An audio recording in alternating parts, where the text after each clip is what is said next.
After a season of disappointment in the Vanarama National League with Bradford Park Avenue, this episode is all about what we're going to do to try and fix those things and get promotion to the Football League in the next season, Season 3, as it will be, with Bradford Park Avenue.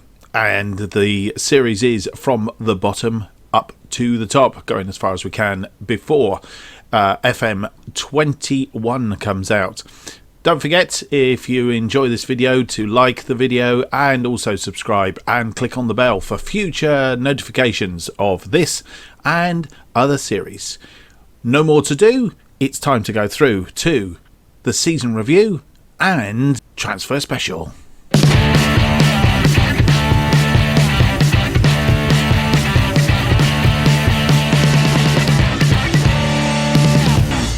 Hello and welcome to episode 25 of From the Bottom to the Top.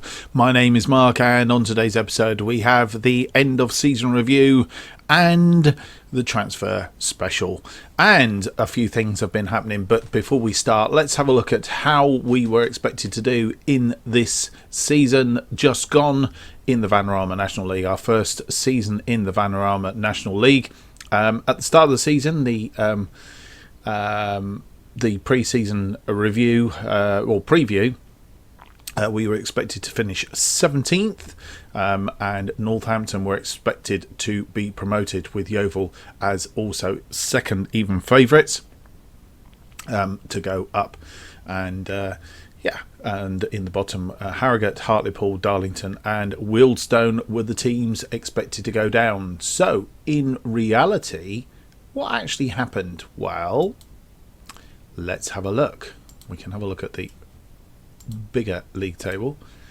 As you'll see, Aldershot from that previous screen. In fact, let's go back to that. The playoff semi-finals finished like this. Aldershot beating Bradford Park Avenue by 3-2. You saw that in the last episode. And Northampton Town beating Yeovil Town 2-0, which set up Aldershot versus Northampton final. And in the final, Aldershot won 2-1 at Wembley to win that, which meant this was how the league finished. Fylde being promoted automatically on 97 points, 6 points clear of Yeovil in the end, at the top of the division, winning 30 of their 46 games. Excellent record, and really never could be caught. Yeovil, as we said, second. Aldershot, who were third as it finished, got promoted via the playoffs. And then we came fourth, which was, on the scheme of things, bearing in mind we were expected to finish down here, was an excellent season. 87 points, which I think beats the previous record. More of that very, very shortly. The relegated teams are Ebbsfleet United, Maidenhead United, Harrogate Town and Dagenham and Redbridge. So they are the teams that will be leaving the division. Coming up into the division, if we go down to the Vanarama National League North, you'll see Chester and Chorley coming up. Gloucester City, who managed to escape relegation last season, did actually get relegated this season, along with Whitby Town and Altrincham from the north. And then from the south, you'll see Welling United are promoted, Dulwich Hamlet coming up via the playoffs, and going down Weymouth, Bath City and Margate. I think if we go back to the north, I think it was lucky that Chorley via the playoffs, because I did say Chester and Chorley, but Chorley via the playoffs getting promoted. So those sides will be joining us in the Vanarama National League. If we actually go up to League Division 2, they haven't actually had the playoff final yet, but that's immaterial for what we're looking at here. We're just looking at the table coming down into the Vanarama National League from League Division 2, or Sky Bet League 2 should I say. Swindon Town and Macclesfield Town. They're the two sides that will be joining us in the Vanarama National League. So they are the sides, the 6 sides that will be joining us this season. Okay, so as is usual on these transfer specials, we will be hopping very shortly. We are currently on the 15th of May, but we will be hopping for a quick look around on the 1st of June, 1st of July and the 1st of August, and then look at what's happened in between. But in the meantime, let's have a look at our season review. Not a lot. There's no write-up here. I'm not sure whether that's Football Manager having a hiccup or there wasn't really anything to write about. You would have thought there would have been, but there you go. We lost in the second round of the Emirates FA Cup versus Rochdale. Finished 4th in the Vanarama National League, and we lost in the third round of the Builderbase FA Trophy to York City. As you'll see from the league positions, I think our lowest point was 15th, which was about 2-3 games in, and then we did a bit of a up and a downer, and then eventually bottomed out. We were first for a few games and then dropped off a little bit and really had a long run in second place, then lost our way very, very slightly, and then just didn't really do it towards the end. And as you'll see, it says they're second, but obviously we weren't second, and missed out on the promotion. Match of the season was the game against Kidderminster Harriers, the 4-0 win back in October, and the moment to forget was a 2-0 defeat to Halifax in February. If we look at the schedule, we'll see where it went. Oh, that's unusual for FM, because normally it sort of goes to the top and there's me trying to go down. Yeah, as you'll see, we didn't have the first half of the season. Wasn't too bad at all. Bit of a mixed bunch. Had a couple of losses along the way, but steady. We got more wins than not. And then when we got to around about February, which was the bit that you've just seen there, we hit a little bit of it. It was after the 2 games with York City. Seemed to hit a bit of a wall, and I think this is what ultimately cost us promotion, was the games against Aldershot, Notts County, Halifax, which is the one that said the moment to forget. Managed to win a friendly, well, not very convincingly, but we did manage to win a friendly to try and get the guys' morale up a little bit, but then proceeded to lose the next game to Barnet, and then we then picked up a little bit of form, lost to Fylde, which was understandable as they were top of the division, and then on the run in it was a very mixed bunch. Win a game, lose a game, win a game, draw a game, and yeah, it was not the best of finishes to the season. And then beating Eastleigh 3-2 and finishing against Aldershot with a 3-2 loss. So that was the season. I believe, if I'm not greatly mistaken, not that one. Is it in the filters? No. Right, somewhat. Yeah, I think it's in the tables actually. So we'll go back to the tables in a moment. Let's go to the tables, and if we can go to the, can we go full table? Somewhere here, league table. Here we go, and I think we can actually filter it. So first half of the season, first 23 games. That's where we finished. We were actually second, right in behind Fylde, 46 points in the first half of the season, equal on goal difference. They were just 2 points in front of us, and we were obviously travelling very well at that stage.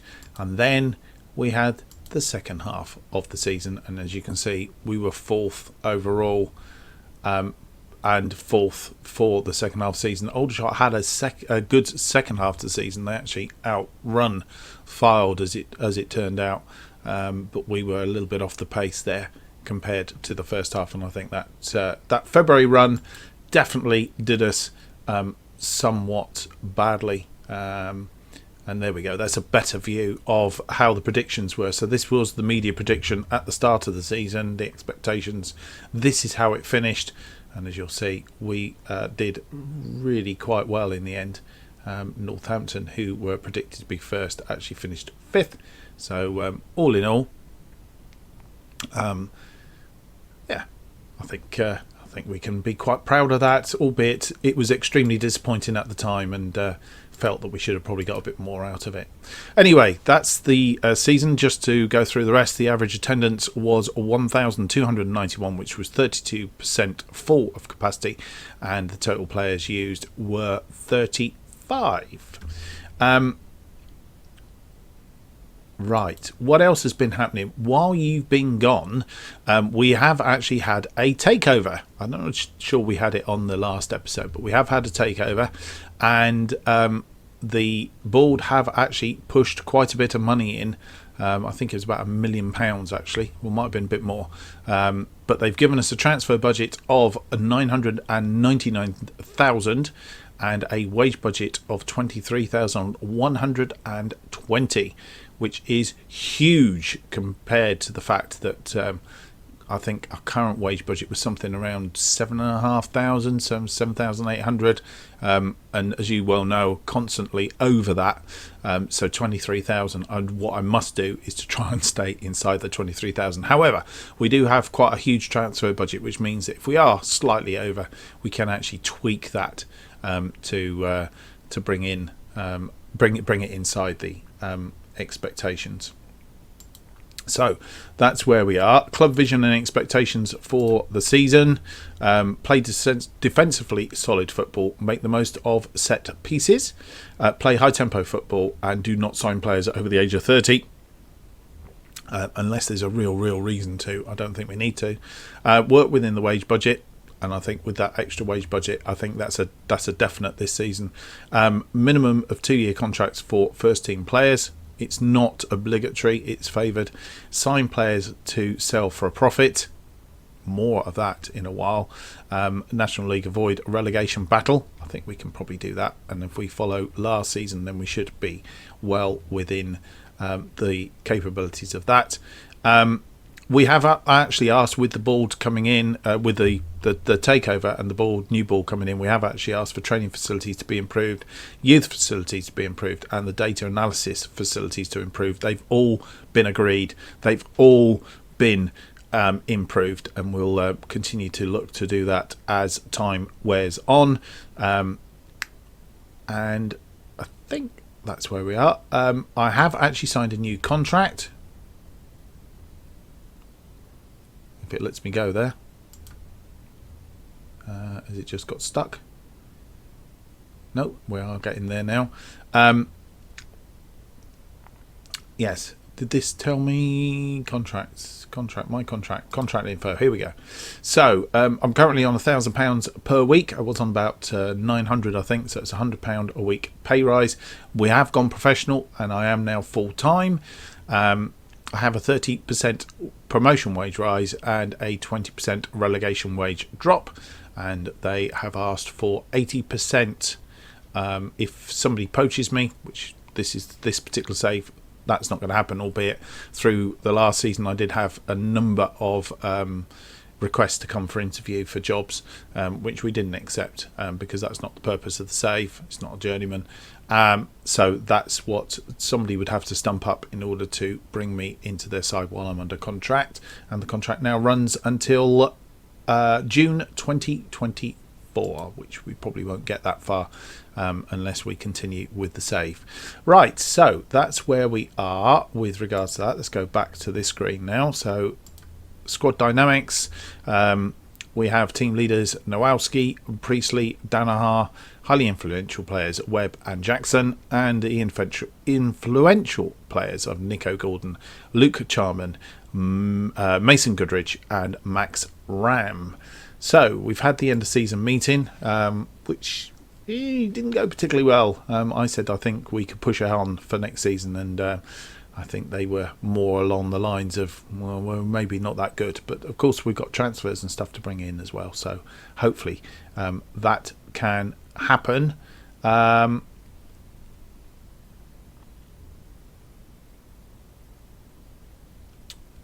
Right, end of season review. Here's the end of season awards.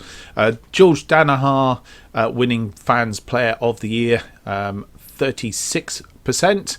Luke Charman second with 31%, and Dean Pennington third with 22%. The goal of the season, not only our goal of the season, but the goal of the season, because Mason Goodrich actually won the league goal of the season. With this particular goal, which was against Aldershot Town back in February, which was probably one of the highlights of a very dull and dismal February.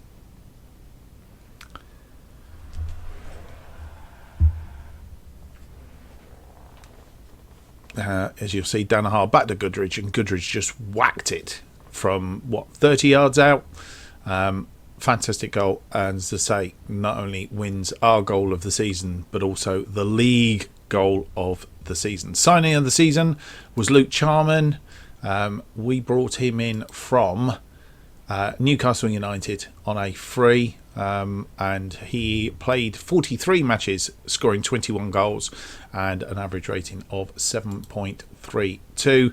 And the young player of the season was George Danahar, who had another goodish season, not quite as good as he did previously.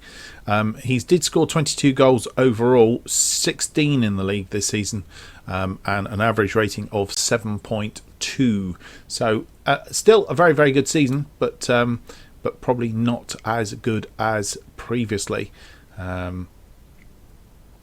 So the team of the season: Slicker in goal, Payne, Ram, Gordon, Egan Riley, Mason Goodrich at the base of midfield, and then Ben Jackson, Dean Pennington, Andy Kanga, and Danahar and Charman up front. I think that's pretty much the team that we would have expected. And here is the overall best 11, obviously since we started the save. Slicker in goal, Mapufu, Gordon, Priestley and Webb, with Goodrich at the base of midfield, and then in Jackson, Pennington, Kanga, Danahar and Charman. Does that actually ring bells? It's very similar to the side that we've just spoken about. And and substitutes: Spice, Ram, Matty Wolf, Alex Hurst, James Morris, Egan Riley and Tom Clare. Spice, he is currently, where is he right now? He's played in no, he's not in China. He's do we know where he is? I thought that would let me see where he is. Maybe not. Matty Wolf's gone back to Barnsley. He's actually out of contract come June. That could be interesting to have a look at. Matty Wolf, Fabian Spice. It's only going to take me back to there, which makes me wonder. No. Playing career. Does that mean he's I'm wondering whether he's retired. Overview, profile, notes, no. Spice Bullet, no, it didn't last long. Joiner making 35 league appearances in 2 seasons. Well, I've not seen it do this screen. Yes, retired as a player at 28, so he has actually retired. Wouldn't sign a contract with us. Went off, and I think obviously didn't get any offers of jobs, and therefore retired. So very disappointing. Alex Hurst is at Port Vale. He's there until the end of next season. He's on our bench. James Morris, he's retired as well at 23. Again, left us, didn't find anybody else that wanted him, and he's retired. Tom Clare, we knew, he hadn't retired. He's still with us, still contracted with us. And Egan Riley, we know all about. he is still with us for a little bit longer. So that is the look at the end of season reviews. I think we can have a quick look at budgets. So as aforementioned, 23,000 wage budget and 999,000 in the transfer budget, which I don't intend to use a great deal if I can help it. The board agreed to upgrade the youth and training facilities, 170,000 with that. That's me signing a new contract, which we've talked about. And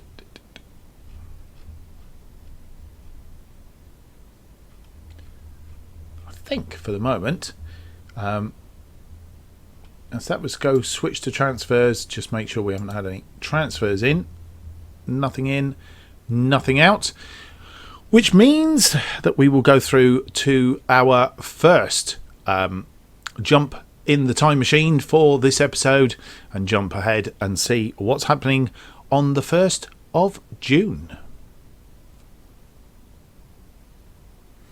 And before we jump forward to that June the 1st, just a little bit of update. Some things come in. Charman has broken the league goal scoring record for Bradford Park Avenue. Luke Charman's 21 league goals for Bradford Park Avenue this season is a new record. Previous league record was 19 by George Danahar, which I think was last season. Kieran Slicker had 30 clean sheets. That is also a new team record. The previous record for clean sheets was held by Lewis Gray, which was 13. So a huge jump for there. Mason Goodrich, a bit of update news for him. He has been banned for 2 games for his sending off against Aldershot in the final. He's been fined, as you'll see. There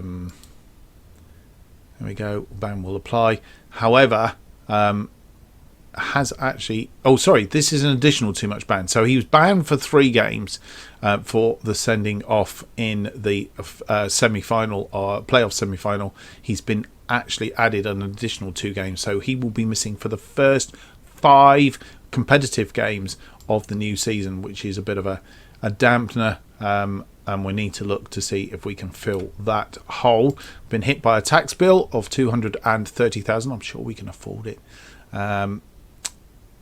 as based on the taxable profits over the last year of 1.35 million. 2-year sponsorship deal, a new 1-year stadium deal of 59,000. Previous deal was 39.4. New kit sponsor 37,000. Previously was 27,000. So new sponsorship money announced 96,000 compared to 67 last season. We have an increased scouting budget of 26,000. As we've previously mentioned, data facilities have been upgraded. We've agreed a collective bonus of 6.25 thousand to be shared. Lots of other trials coming in. James Cragen was named Player of the Season from Fylde. I think he had a reasonably good season. 43 appearances, 12 goals, 18 assists, and I think that's the bit that's really hinged it. An average rating of 7.33. So he got 15 votes from all the managers, so he did extremely well. Charman won the top goal scorer of the Vanarama National League, having scored 21 goals with 12 assists and a 7.32. And then Shaquille Colthurst from Barnet in second place with 19 goals, and Aidan Keener from Hartlepool third with 17 goals and 2 assists. The Vanarama goal of the year, as previously mentioned, was the goal against Aldershot that we saw a short while ago. He won that, and then Barry Haim from Bromley got second again with a goal against Aldershot. what was it, against Aldershot? And Joe Lynch got the third goal of the season from his Ebbsfleet against Wealdstone back in January. Been named on the list for Manager of the Year. Don't expect to win it. I think probably Gary Waddock, who got filed promoted, will win that one. So that's the first look at the seasonal awards in the league. We'll be back 1st of June, and I promise we will be this time.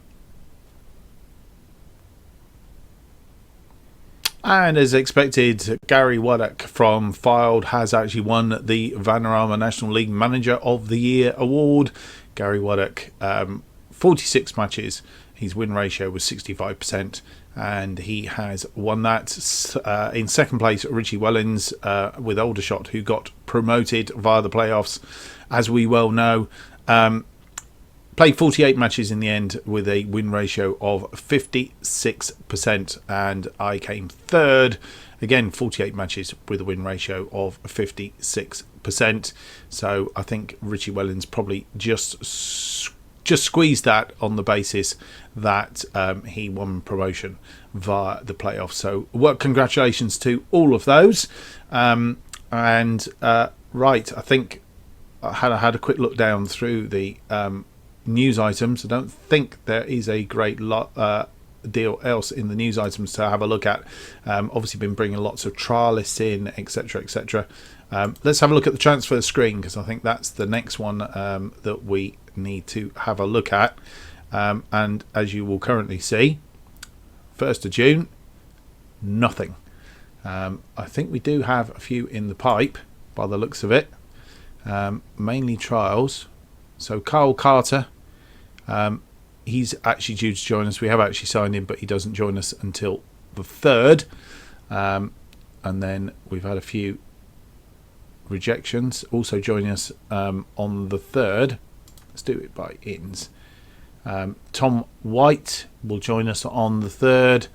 And Aaron Harling will also join us on the 3rd. He is. We'll have a look at these players properly when they come into the team, when we've got everything confirmed. We're also revamping the staff as well, and we'll have a look at that when we get to the 1st of August, when we've done all the changes that we need to. And as you'll see, still got 14,000 wage budget, and we've still got £998,000 to spend if we want to buy somebody.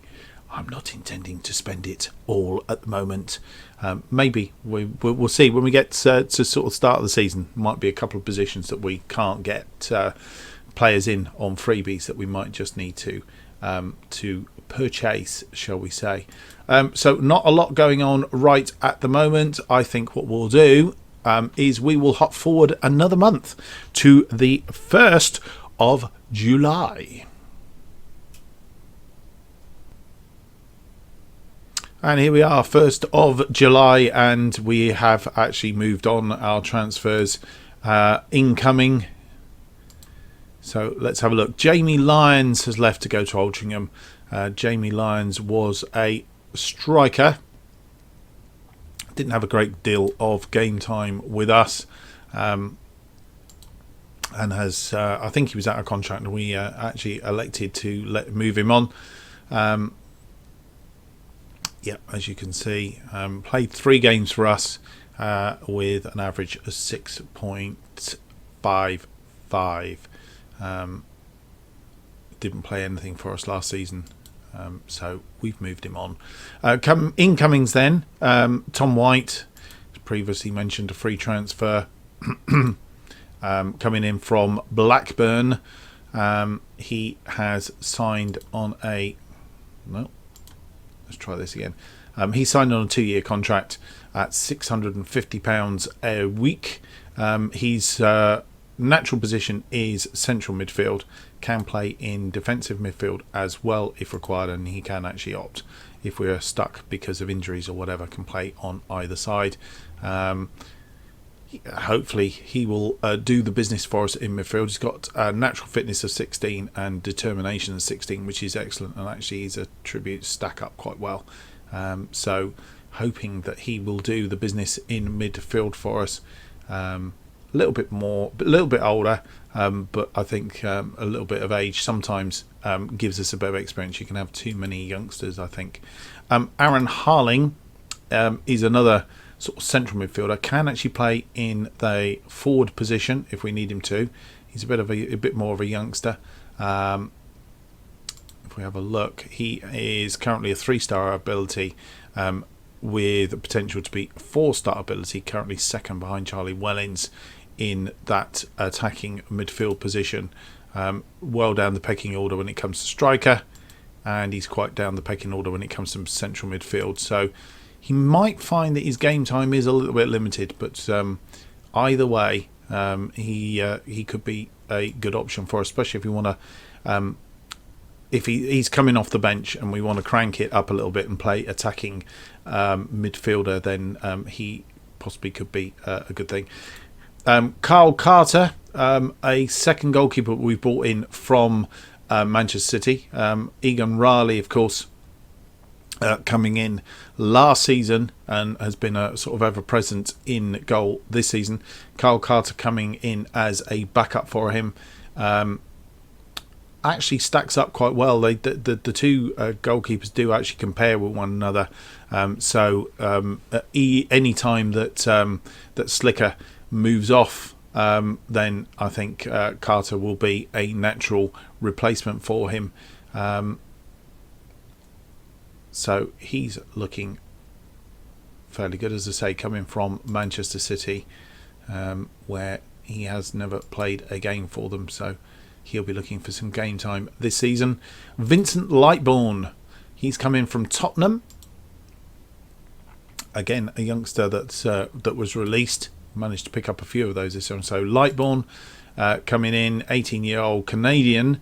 His best position obviously is central defence. Can play on the left side of defence as well, and can play these roles, but not particularly well. And can actually play as a striker. Again, not suitable best role for this player. Tackling wise, he's got extremely high tackling attributes. He's brave. He's got all the pace and what have you. The only thing that probably is a little bit of a concern is his jumping reach. So if they pop a ball over the top, he's not fantastic at jumping. But we'll see how we go with him. Work rate 12 as well. So looking forward to seeing how he progresses. If we have a quick look at the report, he's currently a 4-star and can be a 4-5-star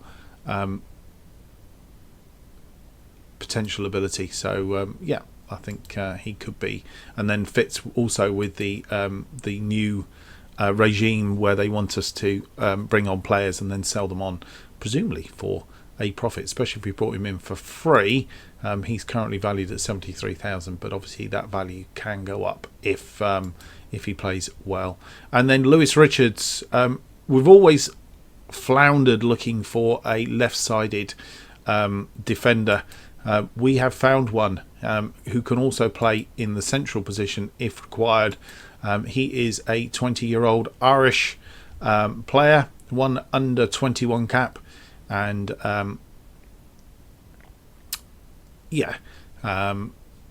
he's certainly done extremely well in trial. Natural fitness of 20, a pace of 14, acceleration 15, good at decisions, good at positioning, and reasonably good at tackling. So we're hoping that he will do the business. Currently 4-star ability with the potential for a 5-star ability. He is top of the pops when it comes to the left defensive player. And we have signed him for 3 years. Again, possibility of making some money on him as time ticks on. That's our incomings at the moment. We do have a few more irons in the fire, so to speak. We're also getting a lot of, if we go back to this screen, we're also getting a lot of interest for Egan Riley, to the point that we've had 7 offers currently.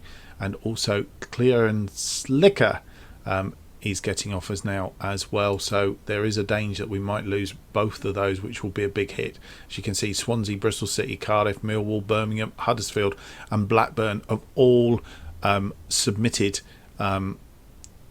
transfer offers. I think at most Blackburn 325,000 is currently the biggest offer.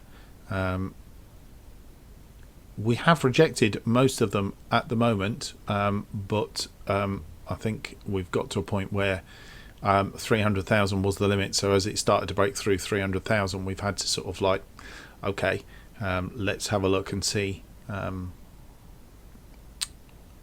what's going to happen there.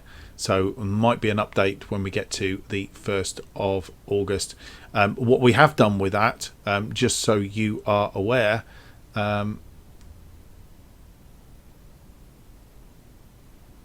is Billy Fooster going out, or was he coming in? He's going out. Ouch. I hadn't realised that Leyton Orient had put in a bid for Billy Fooster. And he's discussing contract. Did we not turn that down then? Okay. I think we've offered him a contract. I'm pretty sure in saying we have... Okay, we might need to have a look at that. I'll lose him. We've obviously Ben Elliott. We're looking to bring him in. There's a few trialists there as well. So what we have done with Egan Riley is where they have made the offers, we have actually requested that we have him back for a season loan. That's part of the deal, so they can buy him, but we do want him back on a season loan as well. You'll see our wage budget, available wage budget, is now dropped by a little bit. That's because we've brought some in. Anyway, let's move forward and go through to the 1st of August, when we should be able to have a look at fixtures and all sorts of other things, because we will be on the precipice of the new season. And here we are, 1st of August. A lot's been going on since you were last with us, and you will see that Egan Riley has actually left to go to Huddersfield for 300,000. That is a record sale. And then Kieran Slicker, he has gone for theoretically 600,000. He's got 215,000 up front. And the rest they are paying on a bit of a drip feed. He is going to Cardiff. In both cases, we have actually managed to get them back on a season loan. Kieran Slicker, just out of interest, I had refused the transfer offers, and then the chairman stepped in and said, enough is enough. We can't afford not to accept these offers, and we accept the offer. But they accepted the offer without a season-long loan, and I did have the opportunity to actually go, whoa, hold on a minute, no, I get the bit. I understand if you want to sell him, that's fine, but please, can we have him on a season loan? And they said they go back and renegotiate, which Cardiff actually turned around and said, well, we're not going to use him, so we're quite happy to release him back to you on a season loan. So we have Egan Riley and Kieran Slicker back on season loans, as you will see on this side. So obviously, as the season progresses, we do need to look at replacement. Kieran Slicker, not so worried, because I think Kyle Carter, as I previously mentioned in the previous excerpt, is a valid replacement for Kieran Slicker. In fact, let's have a quick look at the comparison and compare with Kieran Slicker. And as you will see, shot stopping, so he's got 2, he's got 3, Kieran Slicker's got 4. Kieran Slicker's probably better in the air, much the same on distribution. Kyle Carter technically is better shot stopping and on physicals.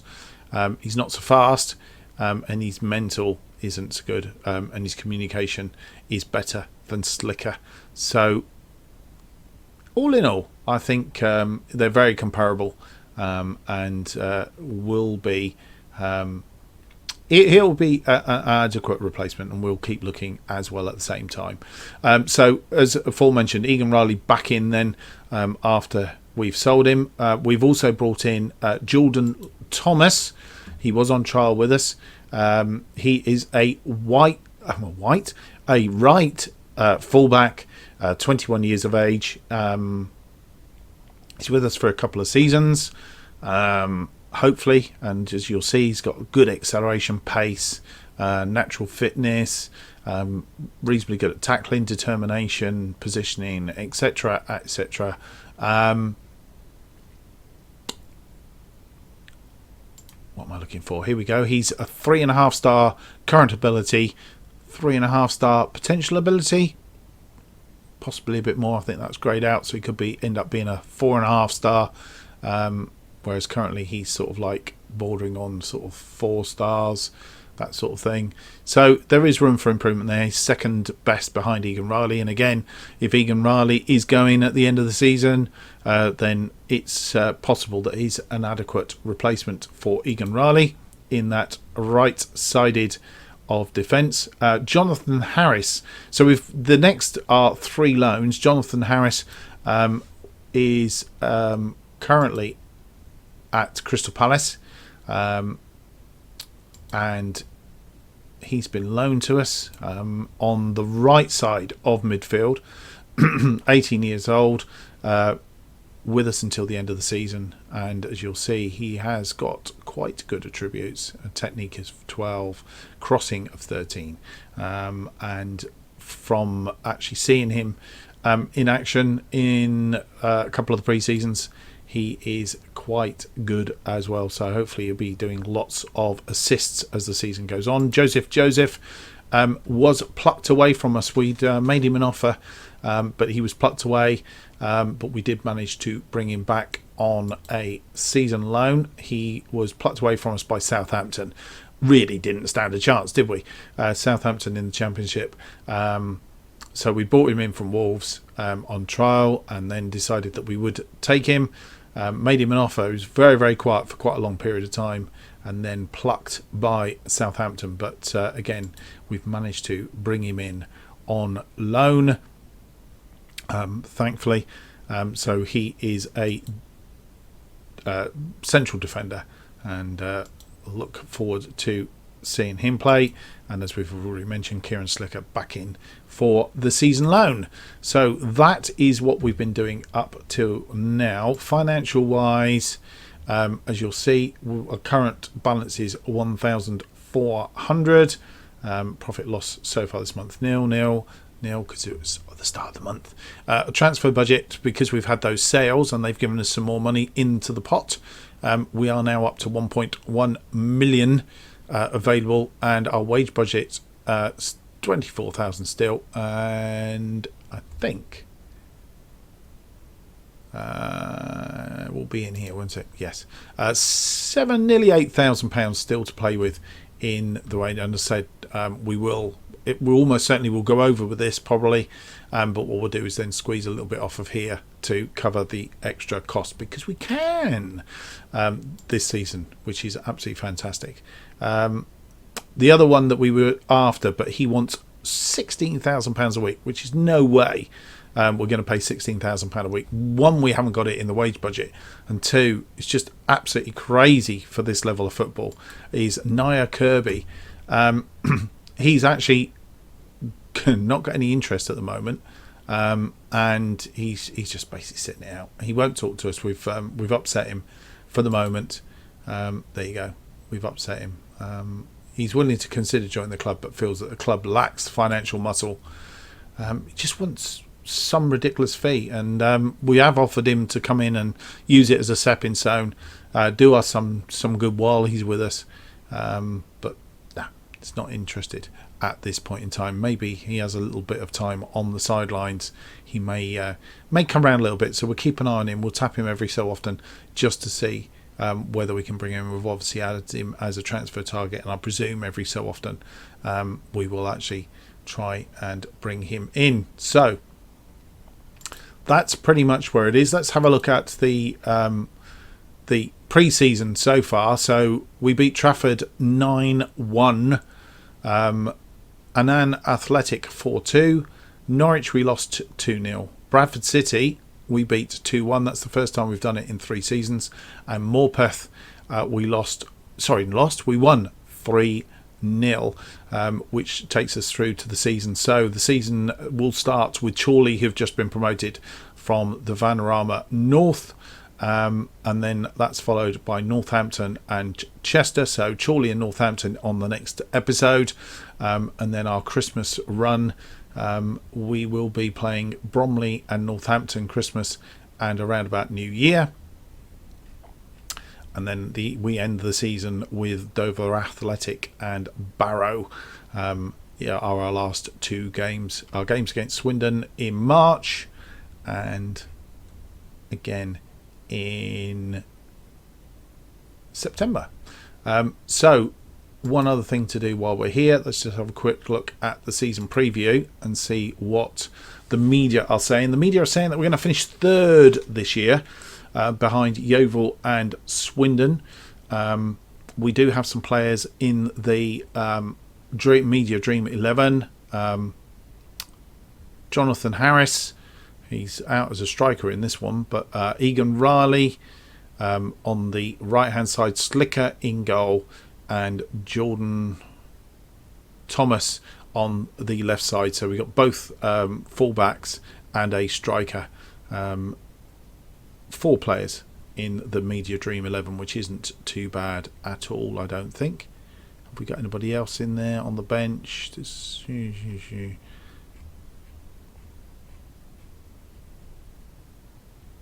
No, can't see anybody else in there.